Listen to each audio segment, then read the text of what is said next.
ҳамлаҳои афроди ношинос ба муҳоҷирони тоҷик дар шаҳри химки дар канори Москав тоҷиконеро ки дар ин минтақа кору зиндагӣ мекунанд дар ташвиш андохтааст. Рӯзи 10 декабр дар канори шаҳри химки дар кӯчаи 9 май ба нақли шоҳидон ҷинояткорон аввал ба тарабхонаи территория ворид шуда аз он ҷо бо ниқобҳои тиббӣ дар рӯи берун меоянд ва ба ронандагони таксӣ ки дар тафриқҳо мунтазири муштариён буданд ҳуҷум мекунанд.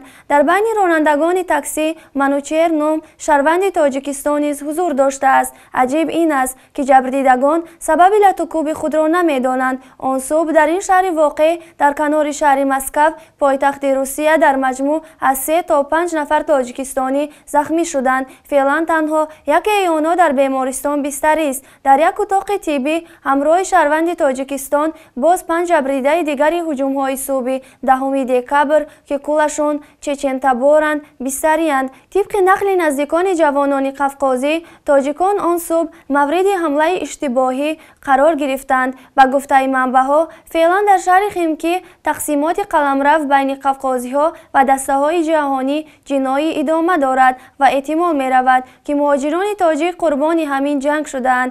Бо вуҷуди ин ҳодисаи мазкур, бинобар набуди маълумоти мушаххас дар байни муҳоҷирони кори овозаҳоеро ба миён оварда, ки гӯё ҷинояткорон интихобӣ ба тоҷикистониён ҳамла мекарда бошанд. Гумонҳо аз ҳамлаи шаби 6 декабр ба мағозаи як тоҷик дар кӯчаи Маяковскии ҳамин шаҳр манша мегирад. Он шаб 3 нафари номаълум дар ин мағозаи Аҳтамҷон Маҳмадиевро шикаста ӯро захмӣ карданд ва 7000 рублашро рабуданд. Дар кулли ин ҳодисот ҷабрдидагон аз кирдори ҷинояткорон дида аз рафтори пизишкони маҳаллӣ бештар нигаронанд. Кулли захмишудаҳо аз бетарафии духтурон зимни муроҷиат ба ёрии тиббӣ шикоят карда иброз медоранд, ки ҳатто бимаи тиббие ки дар баробари патент харидорӣ кардаанд барои табобаташон мусоидат намекунад.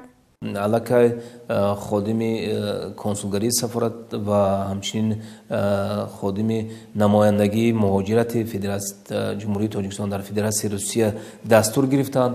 онҳо қарор аст ки ба бемористон бираванд ва бо раҳбарияти бемористон суҳбат кунанд ва ҳамчунин дақиқ кунанд ки ҳамин шаҳрванди Тоҷикистон оё ҳамроҳи худ патент, иҷозаи кор ва бимаи тиббӣ ё ки страховкаи тиббӣ дорад ё не, зеро ки дар асоси қонун дар ҳолати ба ёрии тиббӣ ниёзманд шудани инсон новобаста аз шаҳрвандӣ, новобаста аз миллату новобаста аз қайди ӯ бояд ки дар тамоми кишварҳои пешрафтаи дунё аз ҷумла дар Русия ин тартиботи муайян аст ки бояд ёрии аввалии тиббӣ бепул расонда шавад.